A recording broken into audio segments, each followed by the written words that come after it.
All right, welcome to Week 11, the Cavalier Insider pregame show. Andrew Ranspacker, joined by our guy Jerry Hootie Ratcliffe from the Daily Progress Studios here. As Virginia, coming off its second bye week of the season, takes on Miami Saturday night, 7 o'clock at Scott Stadium. It's senior night. It's a chance for Virginia to end a four-game slide. It's a chance for Virginia to remain bowl eligible, and perhaps a chance for Virginia to keep Mike London's status still going here in Charlottesville, at least for next season. That's kind of certainly the temperature in his seat has been turned up during this four-game slide after the 4-2 start. And it comes down to this. Last two games, Miami this week, Virginia Tech next week. Their slogan this week from Virginia players and coaches, got to win 2 to get to 3. It's pretty simple. That's what it is, Hootie. This is a team that, talk about back against the wall, it's pretty desperate times right now. It really is. And these guys have been there before, I think. They're familiar with playing under pressure, and in the past they really haven't delivered. So it's going to be interesting to see how they handle this. I think this is where their senior leadership that they've leaned on all season long really comes into play.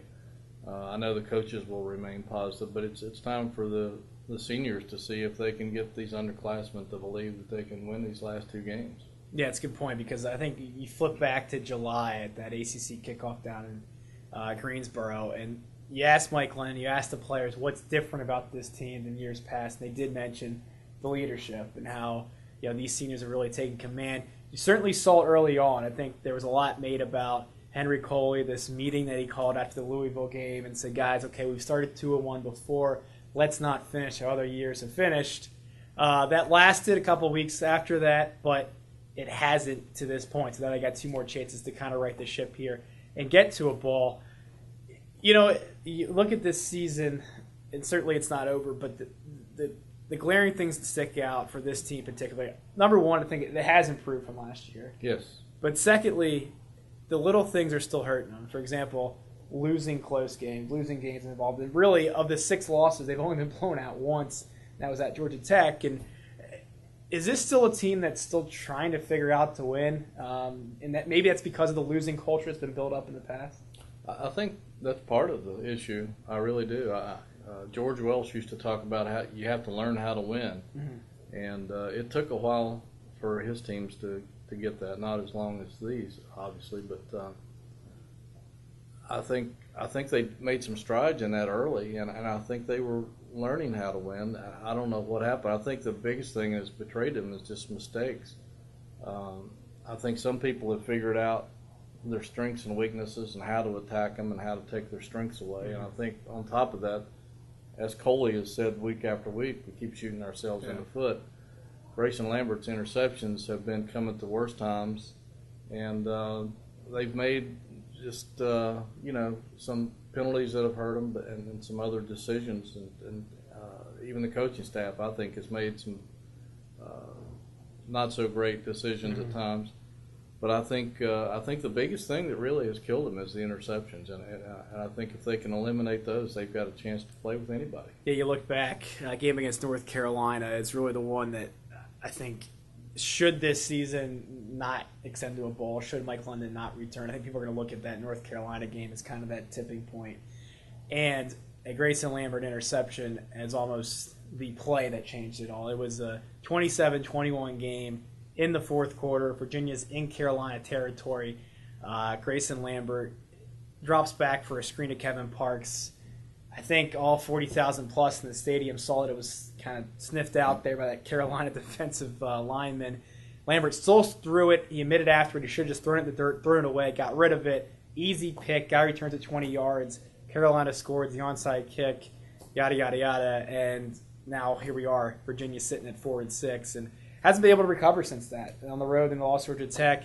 Good effort against Florida State, but again, a couple of Grayson Lambert mistakes. He played well in that game. He did. But a couple of his mistakes ended up being costly. Talk about another poor pass, short pass. Maybe he has a problem with some of those short passes to Kevin Parks. Telegraphed. Florida State had that interception there deep in Virginia territory. They scored. And then the little swing pass, which eventually rolled a fumble to Taquan Mizell. He's got to be more on target there. He admits these things, but these are the signs of a first-year quarterback. And unfortunately for Virginia, which is kind of in a desperate year, kind of almost a make-or-break year for the staff, they've had to live with the ups and downs of that. Yeah, that's the the unfortunate part for this staff in this season is that both Lambert and Johns are essentially first-year starters. Yeah. Almost like freshmen starting over again.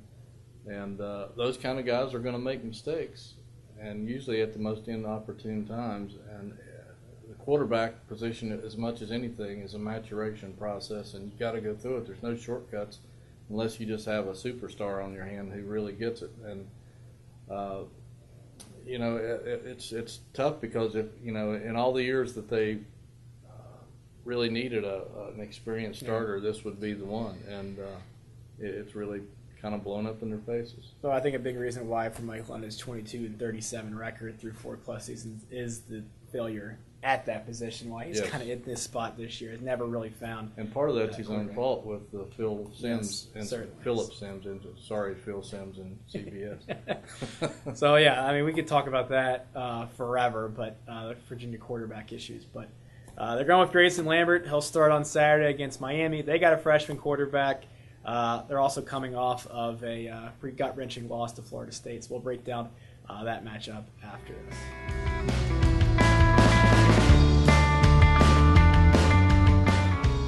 All right, welcome back. Cavalier Insider pregame show for Game 11 of Virginia's season, taking on Miami Saturday night at Scott Stadium. Last call for Virginia's seniors. Seniors about 22, 23 will take part in ceremony, and for a lot of them, they reside on the defense. This is a Virginia defense that has been guided by its veterans this year. Anthony Harris in the back end, certainly Henry Coley in the middle, Daquan Romero, Brandon Phelps, and there's just a lot of senior leadership in that defense. Well, on Saturday, they will face a freshman quarterback in Brad Kaaya, a guy who, if you saw Miami's first game of this season against Louisville on Labor Day, deer in the headlights, no doubt about it. If you've seen him more recently, completely changed quarterback. Now, he had his struggles late against Florida State last week, a couple, interception, which kind of ended the game, ended their upset bid. But, Hootie, this guy's pretty good. How much does a veteran defense, how much does John Tenuta, though, thinks they can still take advantage of a young quarterback in this situation? Well, I don't know exactly. I'm sure he studied that at depth this week, and to see if they can rattle this guy and what other teams have done to try to rattle him. Again, he's a different guy than he was starting the season, and he was impressive against Florida State for the most part until the end. I think Miami kind of backed off the pedal there. They were aggressive in the first half, and they seemed to be a little more conservative in the second, and then when he had to turn it on, I think it was too late. But I think Tenuta will at least throw everything he's got at him and see. You got to do that to see if you can rattle him, and I would imagine they'll be trying to come right up the middle as much as they can to see if they can test him and hit him, knock him down, get to him any way they can, and force him into some bad throws. Yeah, Miami more of a traditional look offensively, not exactly. They won't real spread you out like other teams do. They'll be more like Pitt in a way, in terms of other opponents that have faced Virginia this season. So Virginia might be more in a traditional 4-3 as opposed to nickel. With that being said, Miami has a certain player on that offense that if Brad Kaaya doesn't play well and this guy steps up, they still might be able to win because Duke Johnson, I think, is that good of a talent at running back. This guy has 6 straight 100-yard games.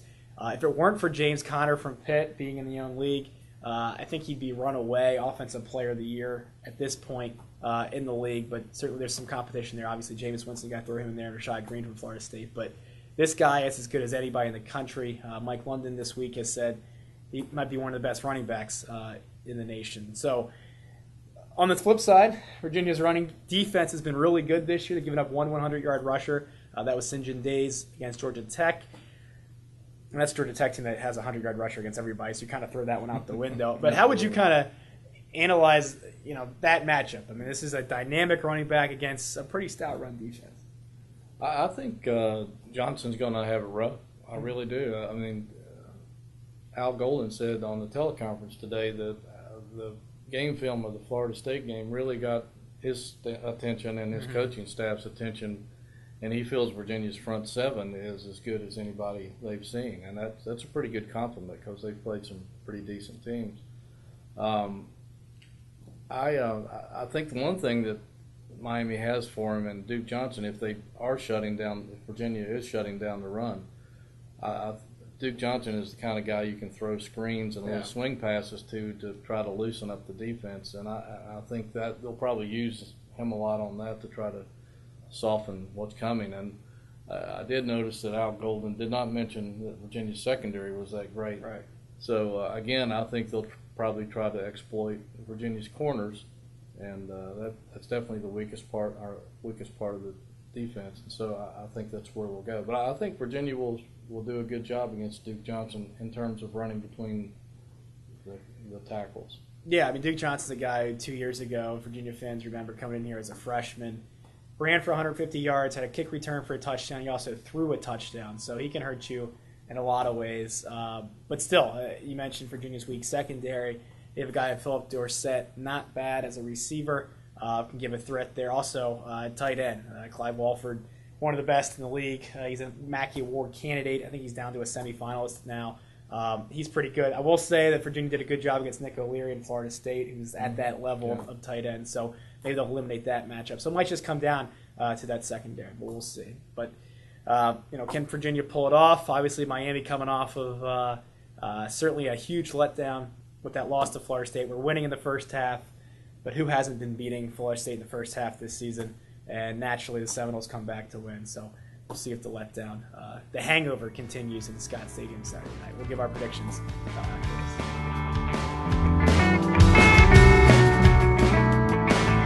All right, prediction time, the Cavalier Insider pregame show. For game number 11 in Virginia's 2014 season, Cavaliers taking on Miami Saturday night. Very special prediction time, actually. Not only will you get the score from myself and Hootie Ratcliffe, but we have a special news correspondent, also Daily Progress beat writer Whitey Reed, who is on location in the building. We will throw it to him shortly. But for right now, let's give our predictions. I'll go first. I'm going to go out on a limb here and say that Virginia pulls off the upset Saturday night in Scott Stadium. I just think that this is a classic hangover game for Miami. They really don't have much to play for. They're all, for all intents and purposes, out of the Coastal race. They're already bowl eligible. They're coming off of a huge letdown. They had a chance to break their biggest rivals' long winning streak, defending national champs, had them on the ropes, blew it. It's really easy to get up for a game against Florida State at home. It can't be as easy to get up for reeling Virginia on the road in Charlottesville. On the other side, Virginia has a lot to play for. We're talking about bowl games, talking about their coaches' status. So I think the Cavaliers, with that veteran leadership, I think the defense, as it has all season, in wins and losses, leads this team. They win. Bit of an ugly one. I'm going to say 20-16 Cavaliers, which sets up potentially a winner-take-bowl showdown next week in Blacksburg. Wow. How about that? What a way to end the season, huh? Yeah, I agree with you. I think Al Golden and his staff's biggest challenge is to try to get his team motivated to play in this game. I mean, even if they do beat Virginia, from the bowl projections I've seen, they're going to go to the Sun Bowl. And, right. I mean, who wants to do that? Virginia Tech did it last year. Saw their performance. But again, they really don't have that much to play for. I can't see them being too fired up against Virginia. And Virginia's, this is do or die. I mean, this is these guys' career, whether it's going to turn out to be a successful career or they're going to be remembered as another losing team or the team that saved Mike London's job and turned the program around. I think that means a lot, particularly to the seniors. Mm-hmm. And if they're ever going to be fired up in their lives, this is the time to be this week and potentially next week. So I think they're going to win too. I think Virginia's going to win. I think for a change that Grayson Lambert's not going to make mistakes, and I think Virginia's going to capitalize on mistakes. I'm picking Virginia 26-13. There you go, by double digits. Double digits. Which, by the way, you should also mention that Mike London does not have a great history against a lot of ACC teams. Against Miami, He's 3-1. So there's a lot of things going in UVA's direction here. We'll add up to a Virginia win. We'll find out. And that's 2 for Virginia. First guest picker of the year comes in the 11th week. We're going to send it down to our newsroom. Will Virginia win this one and have the Daily Progress predictions be 3-0 for the Cavaliers? Let's send it down our newsroom to Whitey Reed. Well, thank you very much, Andrew, and thanks to you also, Hootie. Really appreciate you letting me be the celebrity picker this week. I know there were a lot of options. There was Jerry the Greek, and there was Doug Dowdy and Sobo Tucker. So I am truly honored that you let me be the celebrity guest picker. Without further ado, this is how I break down this week's Virginia-Miami football contest. Quite simply, Miami doesn't care anymore. They do not care about their season. But on the flip side, I think Virginia cares too much about their season. What happens in this kind of scenario? My official prediction, a 0-0 tie at Scott Stadium. And before all of you football people out there tell me, oh, you're a basketball guy, you don't know what you're talking about, there can't be ties in college football anymore. If there's inclement weather, severe weather, there could be a tie. And I checked with my friends over at the NBC 29 Weather Center, Daily Progress partner, by the way, and they told me that there could be some severe weather coming our way for game time on Saturday, which could validate this prediction, a 0-0 tie. To recap, one team cares too little, and one team, the other team, cares too much. Back to you, Andrew. All right, thanks, Whitey. Appreciate you being. I can't believe it took 11 weeks to finally get a guest picker on this thing. Jerry the Greek, talk to our sponsors, who you've seen in the past. My father has been on this video in the past. Did not make it for a prediction this year, so thanks to Whitey for filling in. You can also catch Whitey and Hootie on a upcoming men's basketball top 10 ranked. So that will do it for week 11. Our pregame show for the football side for Jerry Ratcliffe.